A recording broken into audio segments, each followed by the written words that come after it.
Assalamualaikum warahmatullahi wabarakatuh. Selamat pagi, selamat siang, selamat sore, dan selamat malam kepada teman-teman semuanya. Hari ini, pada kesempatan kali ini, saya, Nima Safira Widyastiwi Bowo SIKOM Medcom, yang merupakan dosen ilmu komunikasi Universitas Pembangunan Veteran Jawa Timur, akan mengajak teman-teman untuk berdiskusi nih terkait dengan brand identity yang merupakan bagian dari mata kuliah Creative Branding. Nah, sebelum kita membahas apa itu brand identity, ada baiknya kita membahas atau mengulik sedikit tentang yang namanya brand. Sebenarnya apa sih brand itu?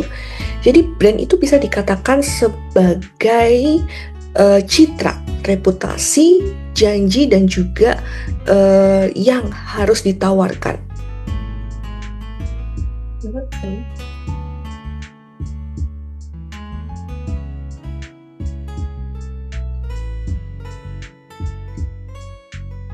Oke. Assalamualaikum warahmatullahi wabarakatuh. Selamat pagi, selamat siang, selamat sore, dan selamat malam teman-teman sekalian. Perkenalkan, saya Nima Safira Widyastiwi Bowo SIKOM Medcom, yang merupakan dosen ilmu komunikasi Universitas Pembangunan Veteran Jawa Timur.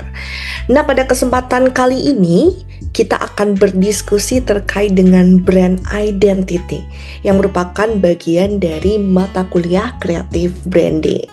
Nah, sebelum kita membahas terkait dengan apa itu brand identity, kemudian elemennya apa saja, kita akan berkenalan dengan apa itu brand. Jadi teman-teman, brand itu bukan hanya logo atau nama, tetapi brand itu bisa dikatakan sebagai sebuah citra, reputasi, dan juga janji yang ditawarkan kepada konsumen.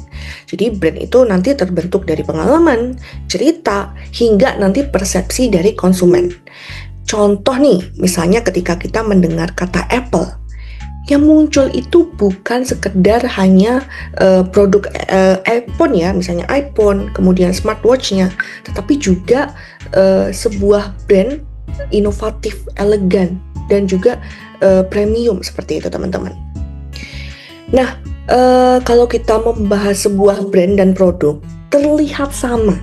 Memang di dasarnya terlihat sama, tetapi sebenarnya ini merupakan dua hal yang berbeda.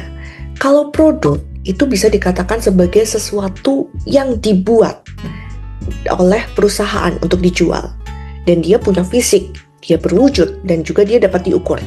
Tetapi beda dengan brand. Kalau brand itu adalah identitas, citra, dan juga makna unik yang lekat pada produk dan jasa. Dan dia itu adalah berupa persepsi dan pengalaman sifatnya. Kalau produk itu keunikannya bisa ditiru atau diganti dengan produk serupa. Tapi kalau brand, dia sulit ditiru karena dia itu terbentuk dari citra, dia terbentuk dari reputasi, dan juga emosi. Kemudian produk itu bisa usang dan hilang seiring berjalannya waktu. Tetapi kalau brand itu bisa bertahan lama karena dia bahkan bisa lintas generasi. Dan fokus utama produk itu berbeda dengan brand. Kalau produk itu fokusnya pada fitur, kualitas, dan harga. Jadi contoh produk misalnya adalah sepatu olahraga nih, bentuknya, fisik dari sepatunya. Tetapi kalau brand itu fokus utamanya pada nilai, emosi, dan juga pengalaman konsumen. Contohnya adalah brand Nike, yang dia punya slogan Just Do It, yang menginspirasi, dia juga menyampaikan energi dan juga motivasi. Jadi, kenapa sih brand itu sangat penting? Yang pertama, brand itu digunakan agar sebuah brand atau produk itu mudah dikenali dan diingat. Jadi dari logonya, warnanya, tagline-nya, itu jadi pembeda yang di pasar. Misalnya logo swoosh-nya Nike ya, kita akan langsung teringat nih pada olahraga dan semangatnya. Kemudian selanjutnya juga bisa membangun kepercayaan dan loyalitas. Jadi konsumen tuh merasa aman dan dia akan kembali membeli karena dia tahu ini brand apa seperti itu. Misalnya contohnya konsumen Apple itu walaupun dia belum tahu spesifikasinya Apple, dia akan tetap percaya pada produknya Apple karena dia percaya pada kualitasnya, dan bahkan banyak orang yang menunggu produk barunya Apple, seperti itu contohnya. Kemudian, brand kenapa penting? Karena itu menjadi dasar strategi pemasaran. Jadi itu membuat semua promosi jadi lebih konsisten dan juga terarah. Contohnya ya, produk-produk Wardah nih yang konsisten dia campaign-nya berkaitan dengan real beauty di setiap iklannya. Kemudian selanjutnya juga mencegah banyak produk-produk itu tenggelam. Jadi kalau tanpa brand, produk itu akan jadi komoditas biasa. Misalnya contohnya banyak nih air mineral di pasaran, tetapi kemudian ada satu brand nih, misalnya contohnya Aqua, yang dia punya brand yang kuat dan dia juga menonjol. Kira-kira seperti itu teman-teman. Nah, jadi setelah tadi kita sudah belajar brand, kita akan mengetahui apa itu brand identity. Brand identity atau identitas merek itu bisa dikatakan sebagai seperangkat asosiasi unik yang ingin diciptakan atau dipertahankan oleh pengembang merek. Jadi asosiasi ini tuh mencerminkan nilai merek dan juga janji yang diberikan kepada konsumen oleh anggota organisasi tersebut gitu. Nah, identitas merek juga bisa dikatakan nih sebagai sebuah karakter, tujuan, nilai, dan sebuah hal yang mewakili diferensiasi unik dari sebuah merek. Atau identitas itu bisa dikatakan sebagai ekspresi luar dari merek. Hal ini tuh termasuk misalnya nama brandnya, logonya, slogannya, warnanya mungkin ya, dan juga estetika visual secara keseluruhan. Dan di sini identitas merek itu berfungsi sebagai sarana untuk mengenalkan sebuah hal kepada konsumen dan melambangkan posisi unik merek itu di pasar. Kemudian identitas merek itu juga bisa dikatakan oleh si Kafferer ya sebagai sebuah hal yang menyangkut aspek-aspek unik dan nilai dari merek. Jadi dia menyoroti fungsi diferensiasi dan juga pengaruh terhadap konsumen nih. Jadi tujuan utamanya dalam hal ini tim pemasaran itu dapat melakukan penelitian secara menyeluruh ya untuk membangun kerangka identitas, strategi komunikasi, dan memastikan pesan yang sama itu disampaikan kepada pelanggan. Nah teman-teman, jadi secara singkatnya brand identity itu adalah nilai sebuah merek gitu. Jadi adalah nilai brand yang ingin ditampilkan dan dikenali oleh publik gitu. Sebuah strategi brand untuk dia menampilkan diri dan dikenali oleh publik. Misalnya aspek visual, misalnya ya ada logo, warna, ada juga aspek verbal ya, ada nama, tagline, dan juga emosional, misalnya perasaan yang ingin ditimbulkan. Nah, kemudian identitas inilah yang membentuk kesan pertama dari konsumen. Nah, inilah bedanya kemudian brand identity dan juga brand image ya. Kalau brand identity, dia itu adalah apa yang ingin ditunjukkan kepada publik. Misalnya logonya, warnanya, slogannya, nilainya, misinya, komunikasi perusahaannya, dan dia sifatnya itu dikendalikan dan dirancang oleh perusahaan. Jadi brand identity ini bisa dikatakan sebagai janji sebuah brand yang dia berasal dari perusahaan. Jadi bagaimana sih strateginya ingin dia dikenal dan juga dibedakan. Tetapi kalau brand image itu adalah persepsi dari konsumen gitu terkait sebuah brand tersebut gitu. Jadi itu terkait dengan pengalaman konsumen, opini publik, review, bahkan word of mouth gitu. Dan brand image itu tidak sepenuhnya bisa dikendalikan oleh perusahaan. Misalnya citra nyata di mata publik, hasilnya itu kemudian diterima oleh pasar. Jadi idealnya brand identity dan brand image itu adalah dua hal yang berjalan secara lurus atau selaras gitu. Jadi brand identity itu adalah strategi dari perusahaan dan brand image itu adalah hasil persepsi masyarakat atau konsumen dari strategi yang disampaikan oleh perusahaan tersebut. Nah, kemudian di sini saya juga menyampaikan ya, menurut Kafferer ada yang namanya brand identity prism atau 6 karakteristik brand identity prism. Jadi ini adalah sebuah model untuk menjelaskan bagaimana sih identitas sebuah merek itu terbentuk dan dipersepsikan, baik dia dari sisi internalnya maupun kemudian dari sisi eksternalnya gitu. Internal itu perusahaan dan eksternal itu konsumen. Jadi kalau dari internal ya, dari perusahaan itu ada 3. Yang pertama fisik, itu meliputi elemen fisik visual. Contohnya ya misalnya Indomie dengan kemasan warna yang cerah dan foto mie yang menggugah selera gitu. Jadi fisiknya, visualnya yang terlihat. Kemudian ada juga relationship nih. Jadi ini berkaitan dengan hubungan emosional dan juga interaksi sehat dengan konsumen. Misalnya BCA dengan satpamnya yang terkenal ya, kemudian CS-nya BCA yang juga ramah gitu. Jadi membangun sebuah hubungan emosional gitu antara si punya brand dan si konsumen gitu. Dan kemudian yang ketiga adalah reflection. Itu dikatakan sebagai sebuah gambaran konsumen ideal yang ditujukan dari sebuah brand.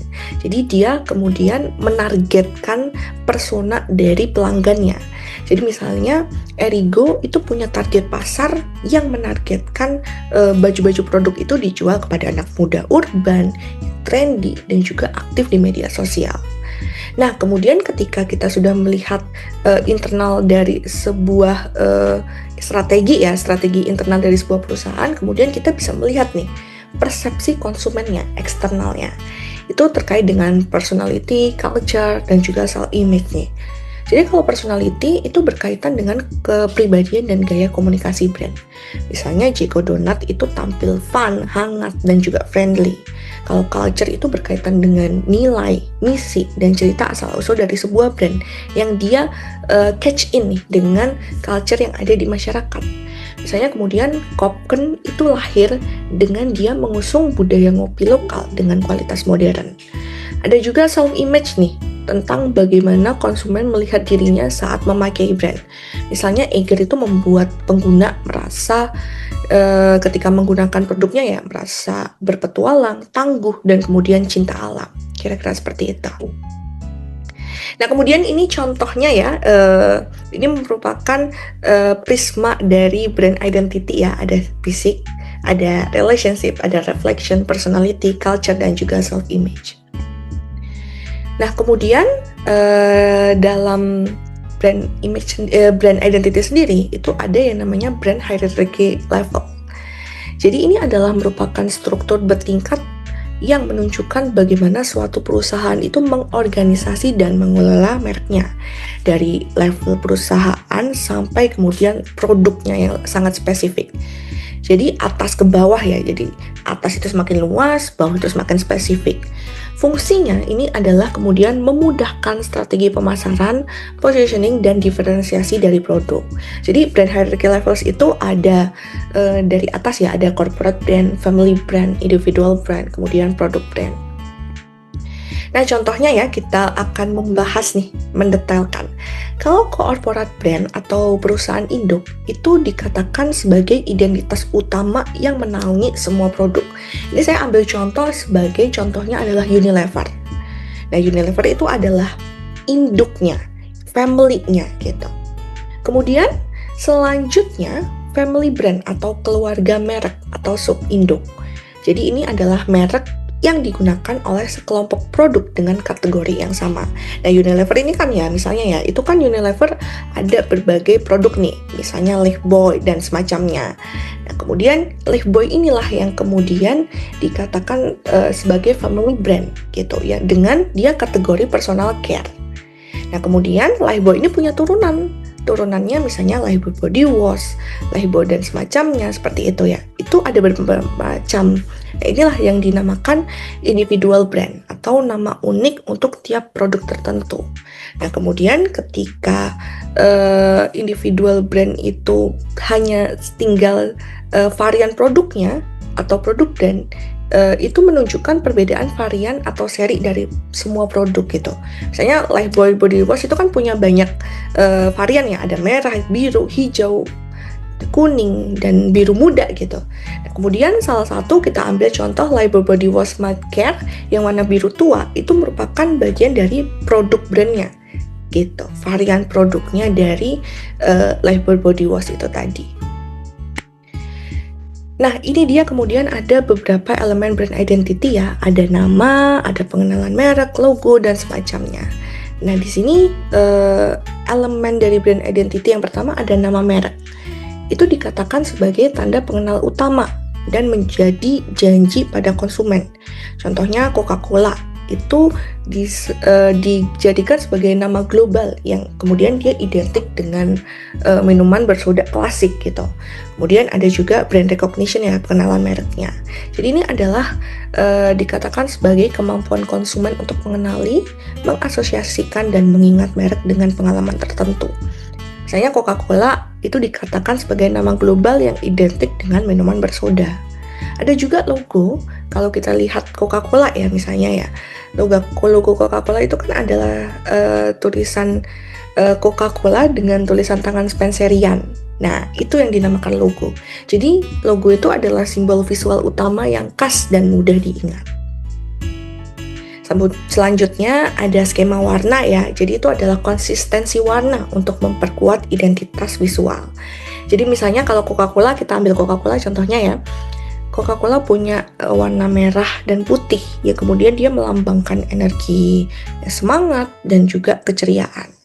Ada juga kemudian tipografi, misalnya Coca-Cola itu menggunakan font Spencerian tadi, kemudian menggunakan sans serif misalnya gitu. Nah, itu tipografi bisa dikatakan sebagai gaya huruf khas yang membentuk karakter dari merek. Ada juga tagline atau slogan, jadi itu dikatakan sebagai ungkapan singkat nilai dan juga janji dari sebuah merek. Misalnya open happiness, taste the feeling, atau kalau dalam Indonesia misalnya hidupkan semangatmu, yang kemudian itu menekankan semangat hangat kebahagiaan dari slogannya Coca-Cola. Ada juga grafis dan gambar ya, misalnya seperti icon, ilustrasi, dan foto yang kemudian dia konsisten dalam memperkuat citra. Misalnya iklan Coca-Cola itu dia menambahkan gambar botol kaca klasik dan suasana kebersamaan. Ada juga tone of voice, jadi ini dikatakan sebagai gaya komunikasi yang digunakan dalam setiap pesan. Bisa formal, ramah, humoris, hangat, itu sesuai dengan karakter dan yang ingin diciptakan. Misalnya kita ambil Coca-Cola, jadi dia menggunakan bahasa-bahasa yang semangat, yang positif, yang ceria, yang inklusif gitu. Kemudian ada juga kemasan, jadi desain dan material pembungkus produk yang mendukung identitas. Contohnya misalnya botol ikonik dan kaleng merah Coca-Cola yang kemudian dia langsung dikenali. Ini seperti ini ya teman-teman, contohnya elemen of brand seperti ini. Ada brand name, ada brand recognition, logo, color scheme, tipografi, tagline, graphic and imagery, kemudian ada tone of voice dan juga packaging. Oke, baik, terima kasih atas perhatiannya teman-temannya sudah menonton video ini. Buat teman-teman yang mungkin ingin mendiskusikan lebih dalam atau kepo terkait dengan brand identity, silakan tulis di kolom komentar. Saya akhiri, wassalamualaikum warahmatullahi wabarakatuh. Terima kasih.